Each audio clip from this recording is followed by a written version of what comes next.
Хайырлы күн, сіз яңа сұлыш тапшыруын қарайсыз, студияда Лейсан Хурматуллина. Добрый день. Полным залом почетные гости, друзья, родственники встретили известного деятеля культуры Чагвара Касимова в областном дворце национальных культур «Строитель». Повод очень серьезный – 60-летний юбилей артиста. Обладатель всех возможных наград в области не только Чагвар Касимов отметил свой юбилей. В концертном зале свободных мест не было.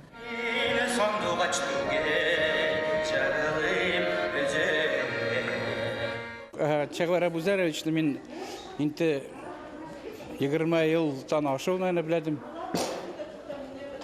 Ол ұлы тарихлы кіші. Оғытуцы болып ішлеп, бүдіріп анта пенсияға шықты. Міне башқа кішілер пенсияға шықсалар тоқталып қоятылар ғой. Мен пенсияға шықты, менті все. Ол yok, ол яңатан тағын атсылып кетіп, міне ғасыр мәдениет ішлері бен ішлейді. Коллективы, за которые когда-либо брался Чагвар Касимов, всегда занимают призовые места, а также надолго становятся любимцами публики. Последнее детище артиста – ансамбль САС. Вместе с ними он объездил всю страну. Выезжали даже и за рубеж.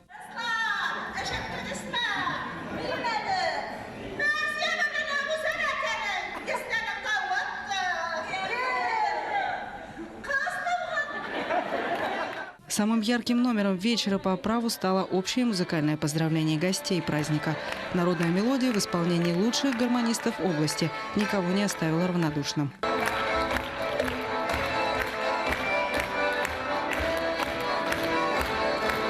Чагвар Абузаровичка мен айтам, ишәнлек саулык.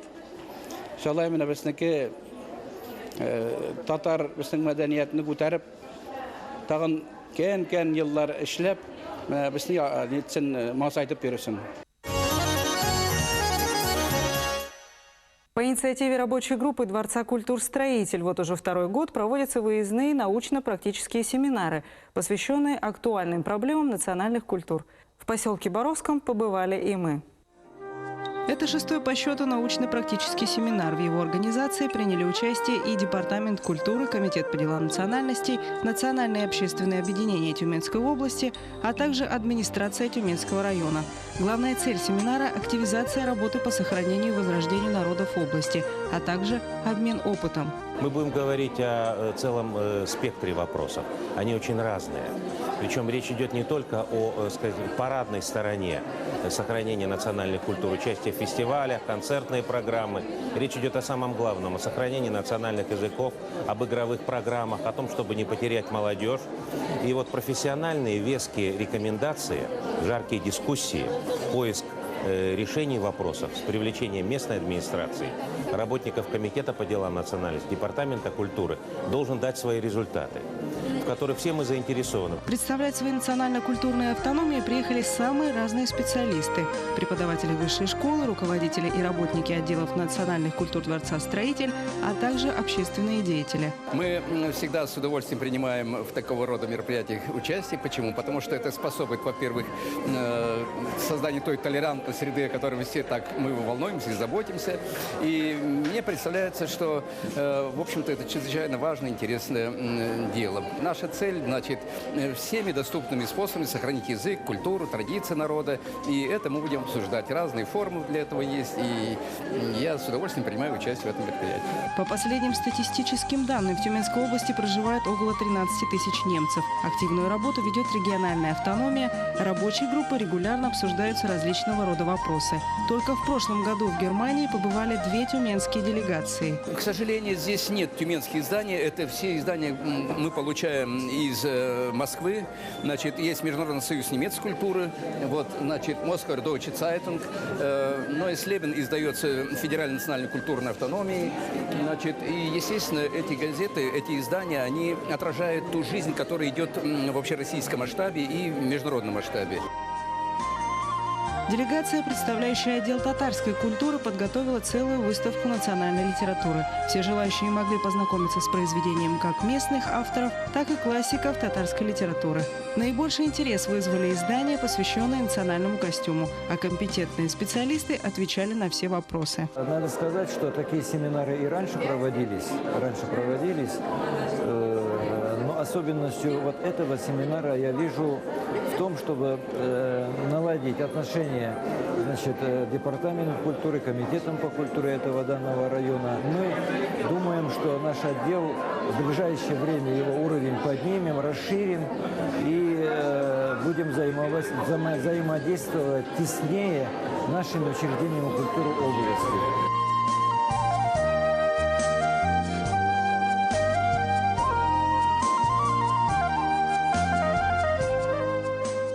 Эта кукла делалась после сбора урожая. Эти куклы были воссозданы по записям рассказов старожилов. Каждая из них имеет свое особое предназначение. У каждой своя история. Это кукла каша, то есть здесь наполнение крупа. В течение 2011-2012 годов в белорусской автономии была организована масштабная экспедиция по местам их компактного проживания, то есть на юге Тюменской области, территории Викуловского и Ишимского районов. Мы в разговорах с старожилами выяснили, какие особенности изготовления этих кукол именно у белорусов. Это особый орнамент, это особые ткани, это особая раскраска.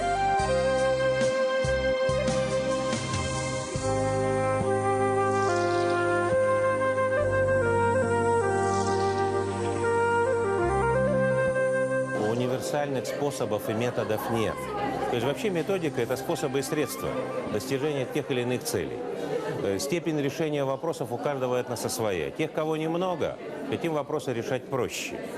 Вот. Там последовательность одна и та же. Сохранение национального языка, создание библиотеки, учебных классов, разработка и реализация программ преподавания языков, создание коллективов, возвращение храмов, возможно, веры традиционной и установление тесных связей с метрополией, с исторической родиной.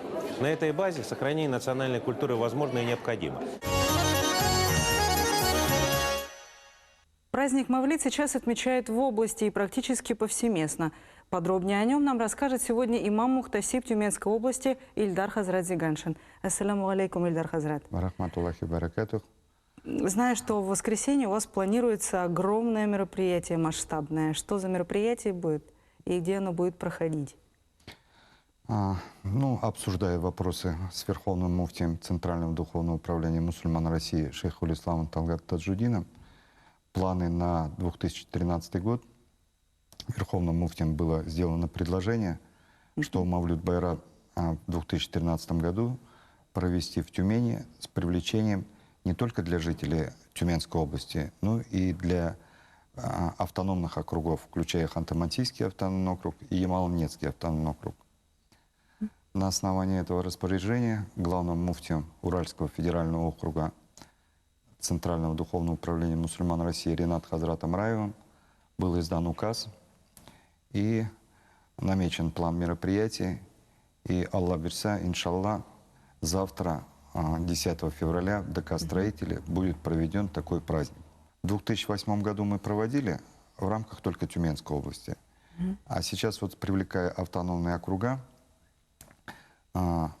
планируется, что приедут муфтии со всего Уральского федерального округа. Будут приветствия от руководителей регионов, будут представители всех религиозных общин.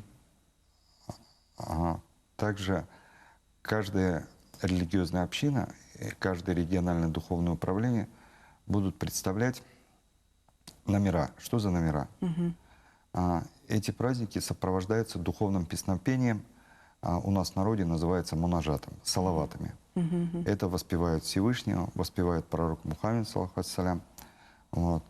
Хотелось бы отметить, что впервые, наверное, на такую широкую публику будет выставляться волос пророка Мухаммеда, саллаллаху алейхи ва саллям. А сейчас он хранится у нас в музее.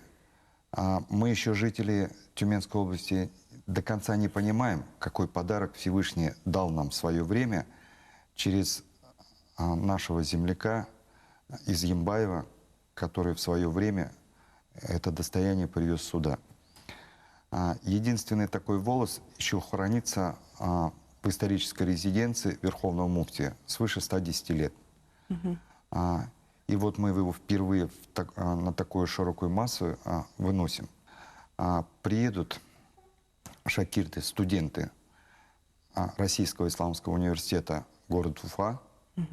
Приедут гости из Дагестана. Они уже целый месяц ездят по всем населенным пунктам Уральского федерального округа.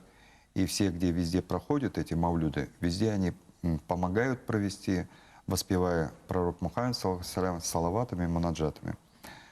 Ну, будут сегодня очень приятно отметить, что у нас среди жителей Тюменской области есть исполнители. Приедут с деревень, приедут дети. Вот. А если раньше мы отмечали, что дедушки, бабушки, только сейчас вот нам приятно, что есть дети. Дети будут.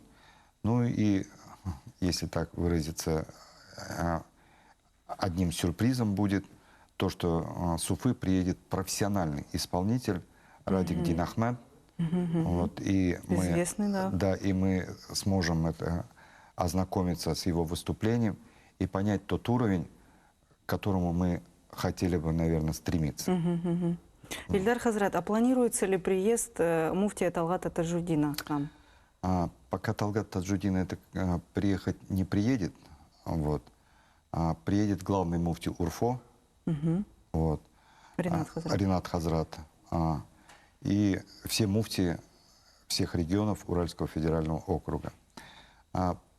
Параллельно этому празднику на следующий день мы будем проводить Совет муфтиев Уральского федерального округа, входящий в Межрелигиозный совет при полномочном представителе президента Российской Федерации.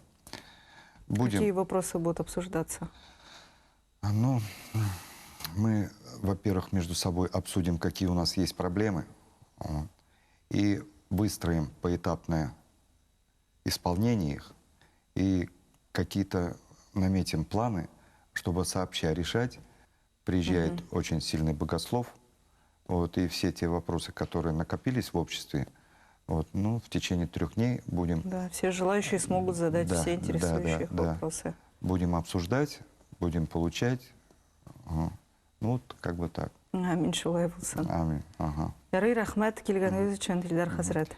И я, пользуясь случаем, это как хочу всех жителей города Тюмени, их гостей, приглашаю завтра в ДК «Строитель» 10 февраля в 12:00 на праздник Мавлид Байрам. Рахим Итегез. Поскольку точная дата рождения пророка неизвестна, Маулид приурочен ко дню его смерти. В настоящее время Маулид ан-Наби широко празднуется в Сирии, Алжире, Тунисе, Марокко и других мусульманских странах. В Пакистане он является официальным праздником, отмечаемым в течение 3 нерабочих дней. На этом все. Увидимся на следующей неделе. Берегите себя.